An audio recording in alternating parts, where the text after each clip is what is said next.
ପଖାଳରେ ବିରିୟାନୀ କାହିଁ ପଖାଳରେ ଘିଅ ପକେଇଲେନି ଗୁଆ ଘିଅ ଭଲ ହେଇଥାନ୍ତା ପିଇବାକୁ ତୋରାଣି ଏଗୁଡ଼ା ଅଲାଜୁକ ଗୋଟେ ଶାସନରେ ତୁମେ ରହିଯାଇଛ ବୋଲି ଓଡ଼ିଶାର ପଇସାକୁ ଏଇଭଳିଆ ଗରିବ ଲୋକଙ୍କ ପଇସାକୁ ବର୍ବାଦ କରିବ କାନ୍ଥରେ ବାଡ଼ରେ ଯେଉଁ ପେପରକୁ ଦେଖିବ ଦାଢ଼ି ନରେନ୍ଦ୍ର ମୋଦି ଚିକଣା ମୋହନ ମାଝୀ ଗୋଟେ ବାପାଙ୍କ ପଇସା ତୁମେ ବ୍ୟବହାର କରୁଛ ଓଡ଼ିଶା ଯାଅ ତାମିଲନାଡୁ ମୁଖ୍ୟମନ୍ତ୍ରୀ ବିଜୟ ଧନ୍ୟବାଦ ସେ ଅର୍ଡ଼ର କରିଦେଇଛି କୌଣସି ନେତାଙ୍କ ଫଟୋ କୌଣସି ଡିପାର୍ଟମେଣ୍ଟରେ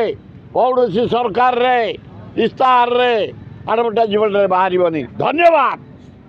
କୋଟି କୋଟି ଟଙ୍କା ବର୍ବାଦ କରୁଛି ଓଡ଼ିଶାର ମୋହନ ମାଝୀ ଖାଲି ଆଡ଼ଭର୍ଟାଇଜ ତା ମୁହଁ ଚିକଣ ମୁହଁ ଦାଢ଼ି ମୁହଁ ନରେନ୍ଦ୍ର ମୋଦି ଲଜ୍ଜା ସେ ମାନେ ବାପା ଆଜା କାଳେ ଆଳୁ ଚାଷ ନଥିଲା ପଡ଼ିଯାଇଛି ପରିଚି ଖାଉଛନ୍ତି ଆଉ ସରପଞ୍ଚ ସମିତି ମେମ୍ବର ୱାର୍ଡ଼ ମେମ୍ବର ହେଇନଥିଲେ ପ୍ରଥମ ଥର ହେଇଗଲେ ମାନେ ଉପମୁଖ୍ୟମନ୍ତ୍ରୀ ଯେମିତି ଭାବରେ ମୋହନ ମାଝୀ କ'ଣ ମୁଖ୍ୟମନ୍ତ୍ରୀ କ୍ୟାଣ୍ଡିଡେଟ୍ ସେ ଗୋଟେ ହେଇଗଲେ ଖାଇଯାଅ